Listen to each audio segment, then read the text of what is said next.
Hi guys, my name is Tessa and I'm going to be doing a massage for Courtney today. We're going to be doing a relaxing massage for the neck and just general stress relief. So I'm going to go ahead and get started. And today I'm using, if you're doing this at home, you might be hunting down something to do massage with, and I really love using coconut oil. It's really good for the skin and it's really nice. Just has like kind of the perfect texture for doing massage. So can let it melt in your hand. And always when I start a massage, I'm mindful of starting slowly. I try not to do any like abrupt movements, especially when I'm trying to help my client decompress and relax. So I like to just start nice and slow. Courtney really enjoys this pectoral work, so when I work on her, I usually start with the pectorals and work my way into the neck.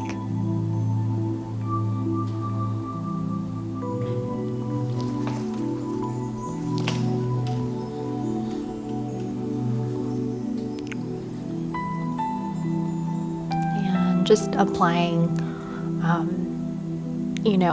mildly firm pressure. Not trying to go super deep just yet.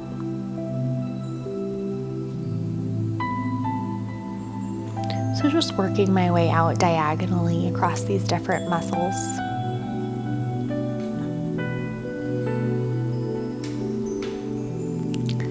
And I think it's important to remember that if you feel intimidated by giving a massage, just offering caring touch is worth so much. So there's really nothing to feel, concerned about.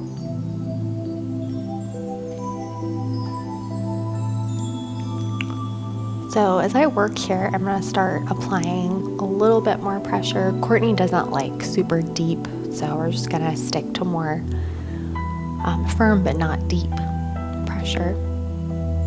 And once I start to feel more fibrous parts in these different muscles, I'll usually hold and do a little bit of trigger point work.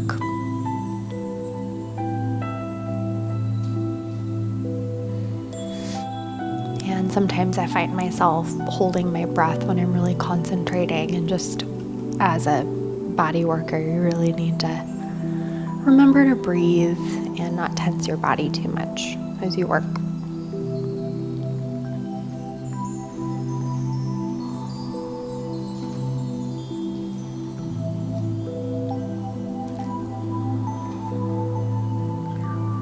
And the easiest way to give a good massage is simply by paying attention. I think like the least effective massages that I've ever gotten have been just because people have been not present.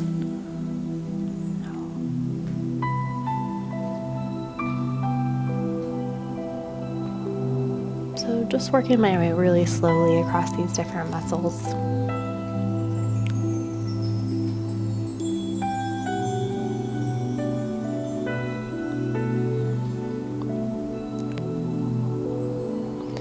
So actually what I'm going to do is I'm going to do a little bit more trigger point, and what I do is I'll glide my hands down and then I'll work my way in the opposite direction. Offer a little bit of cross friction and more trigger point than anything.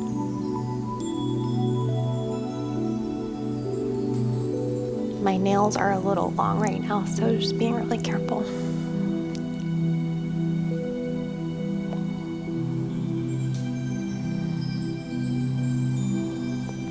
If you find that the muscle is kind of slipping out from under you, this technique works really well. You can get a nice firm grip on the muscle without too much effort.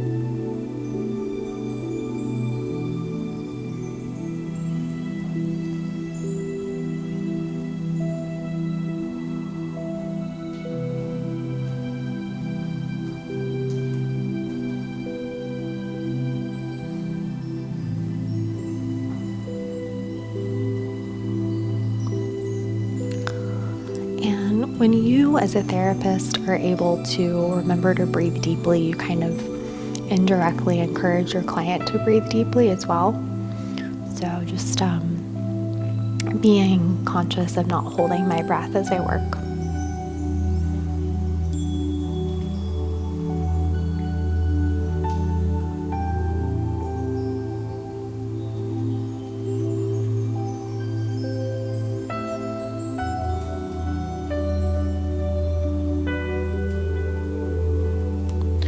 So I actually used a lot of oil on Courtney's chest, so I'm just gonna kind of bring this around into the shoulders and the neck.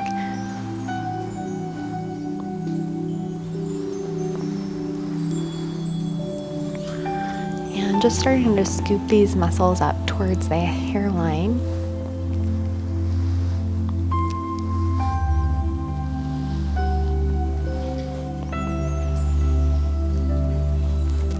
And I honestly don't know one person who hasn't enjoyed this kind of neck work.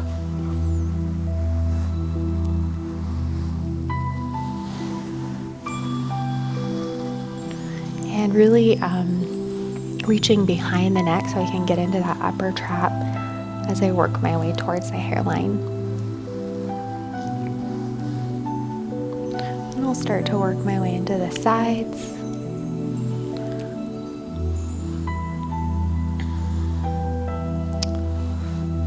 And these scalene muscles can be really sensitive, so just proper warming up of these muscles is really important before anything deeper goes on.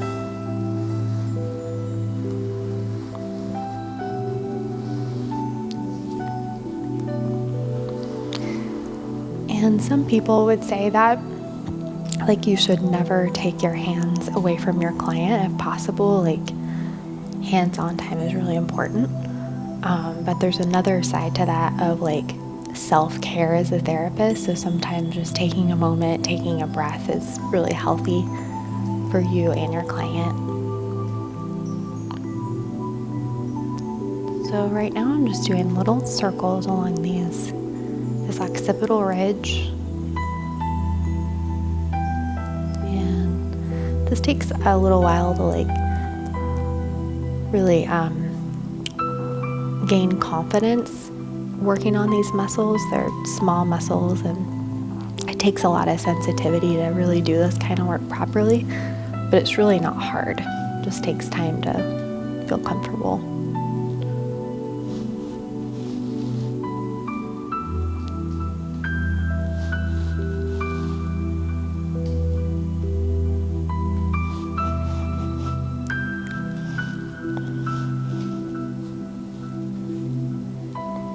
So I'm making sure that Courtney's head is not moving around. I'm just supporting it with my left hand and just really tuning in, seeing where I need to focus more of my attention.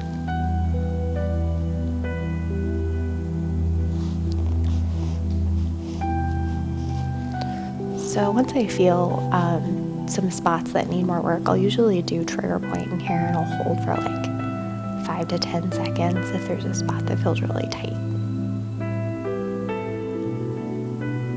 You don't really want to hold longer than that, just because this is a really sensitive area. You can go back and forth if you need to.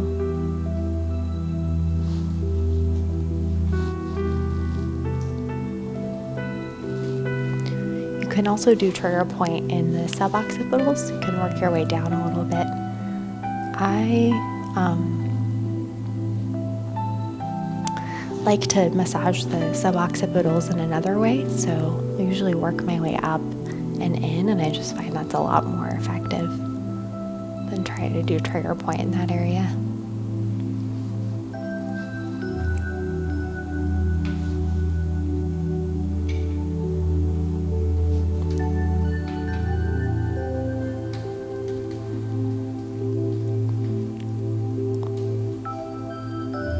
If somebody were to come in and request, say they're having an hour-long massage and they want it all in the neck, I would be really conscious of, alternating sides for them. I don't want to overwork an area. And also for me, for my hands.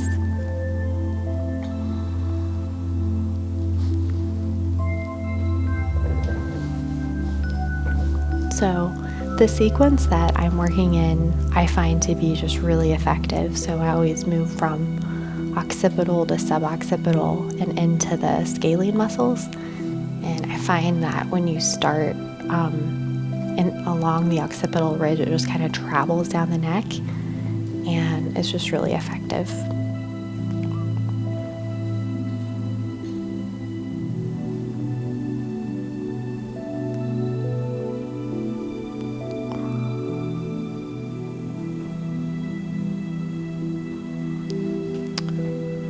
So just being, applying a good bit of pressure and going lighter as I work my way towards the clavicle. This area tends to be really sensitive.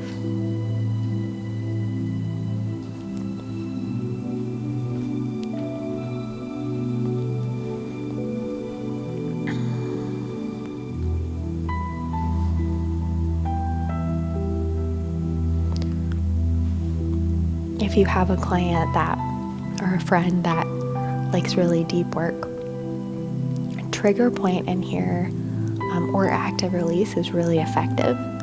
So there's just this technique that you can, when you kind of find a fibrous spot along these muscles, you can actually move the head a little bit, kind of isolate that area a little more. I'm not going to do a whole lot of this on Courtney because she doesn't really need super deep work. But I do this a lot with people that have like chronic neck pain or just really like deep work.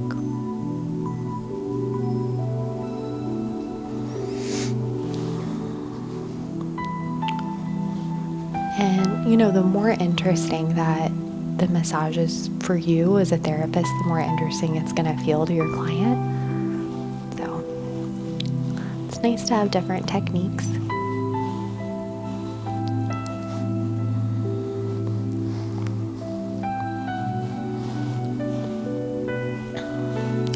I never really like to end my work on a body part with super detailed work. I like to do something that's broader and that feels nice.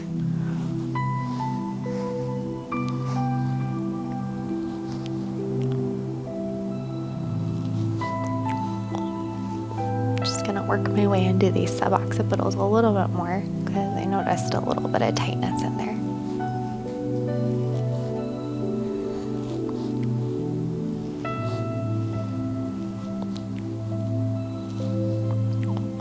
This is really good for people that have TMJ as well.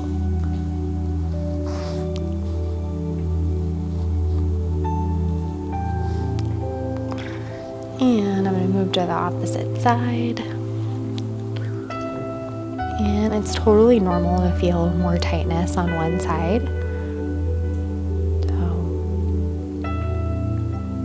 it's important to not be too mechanical in your work, and what I do on the right isn't necessarily the exact same sequence I'll do on the left. It kind of depends. And for some reason, Courtney's occipitals on this left are really tight. So taking a little bit more time.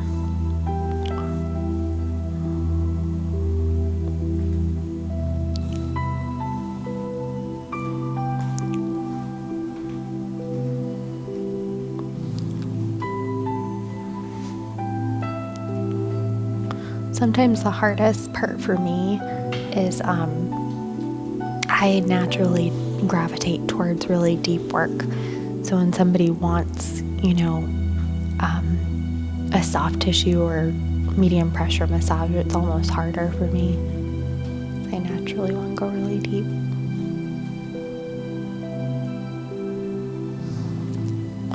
So I'm going to be careful of overworking this area. It's a little bit swollen, just a little inflamed.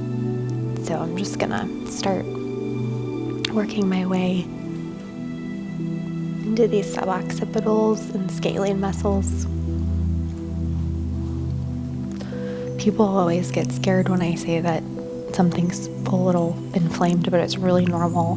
Happens to everybody in different areas.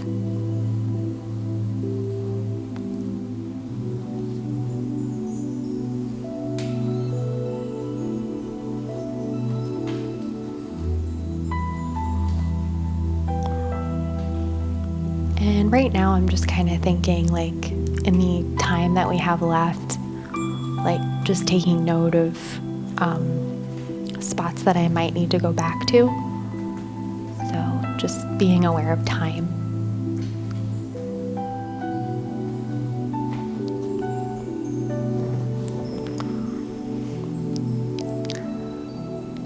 I found that, like, if you are a professional therapist, like, having boundaries when it comes to time is really important.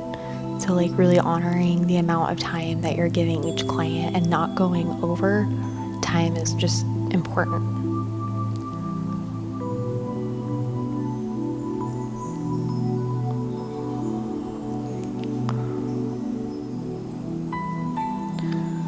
So yeah, this left side is definitely a little bit more tight. I'm going to do a little bit of active release in here.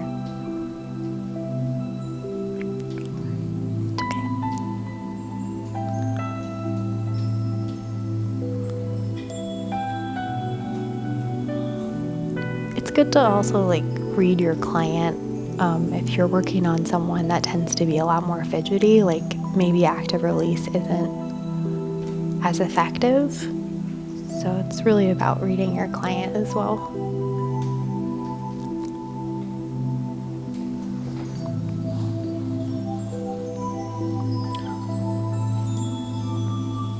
Like, my husband, for example, is a really fidgety person, and whenever I try to do a massage that's, like, more fast-paced or where there's a lot of movement, I don't feel like it's as beneficial to him.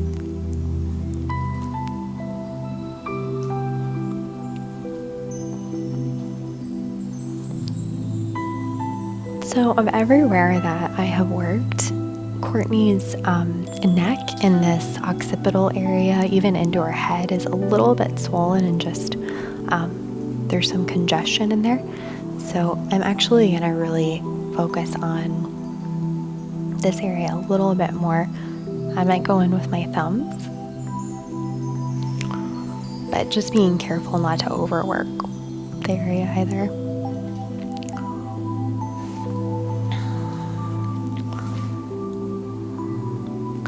Alright, so I'm just going to start to hold for maybe 5 or 10 seconds.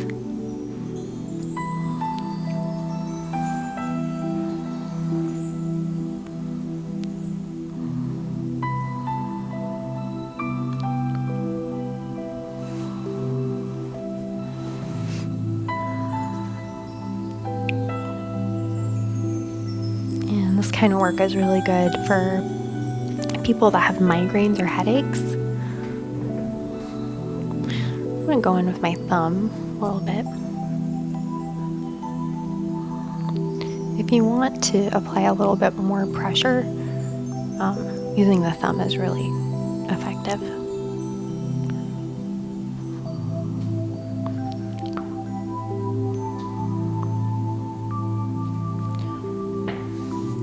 And I'm actually going to just work my way around and into the temple a little bit, just because when there's a lot of congestion in that area, it's nice to encourage the head to relax.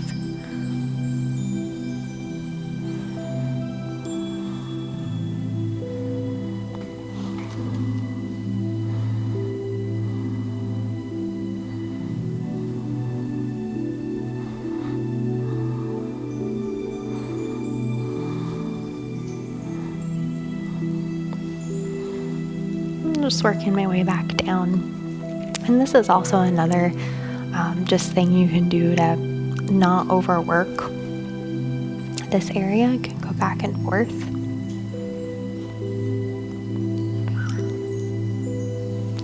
Alternating between something that feels just more relaxing with more focused work is really effective usually.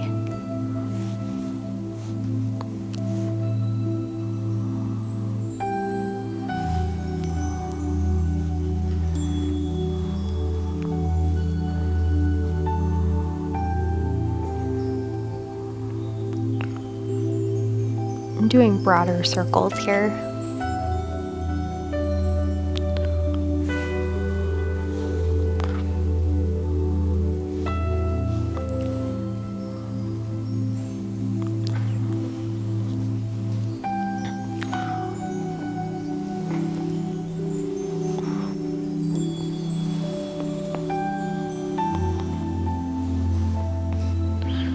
And just checking in with this upper trap, see how it's responded.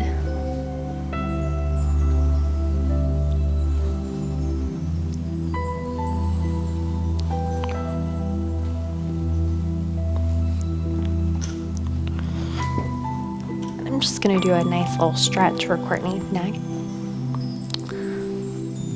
Just grabbing along the hairline.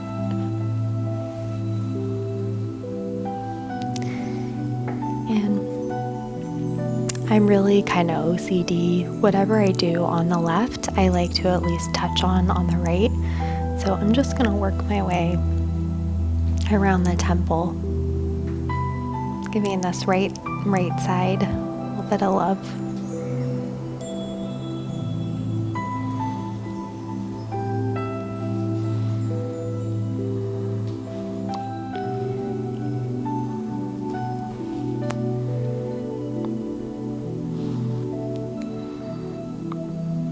It's just nice to feel that sense of like completion when you do a massage, also for your client.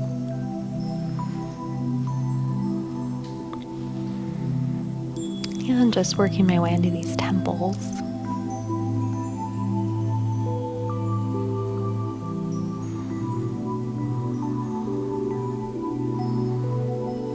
What's the time?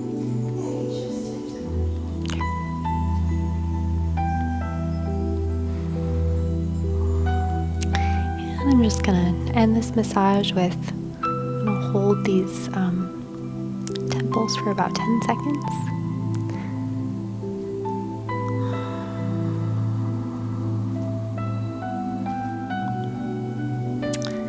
And that is it for our massage today. Thank you so much for joining me today. I look forward to seeing you in my next video. If you enjoy these videos, please join us at PsycheTruthPatrons.com for dozens of exclusive videos and premium programs. We have over 1,000 videos you won't find on YouTube, such as modeling and fashion hauls, exclusive massage videos, ASMR, behind the scenes, bloopers, and much more. It's a great way to help us keep the cameras rolling so we can continue making the content you love. Patrons will get 2 to 3 new exclusive videos each week, so I hope you'll consider joining our Patreon family today. Just visit PsycheTruthPatrons.com.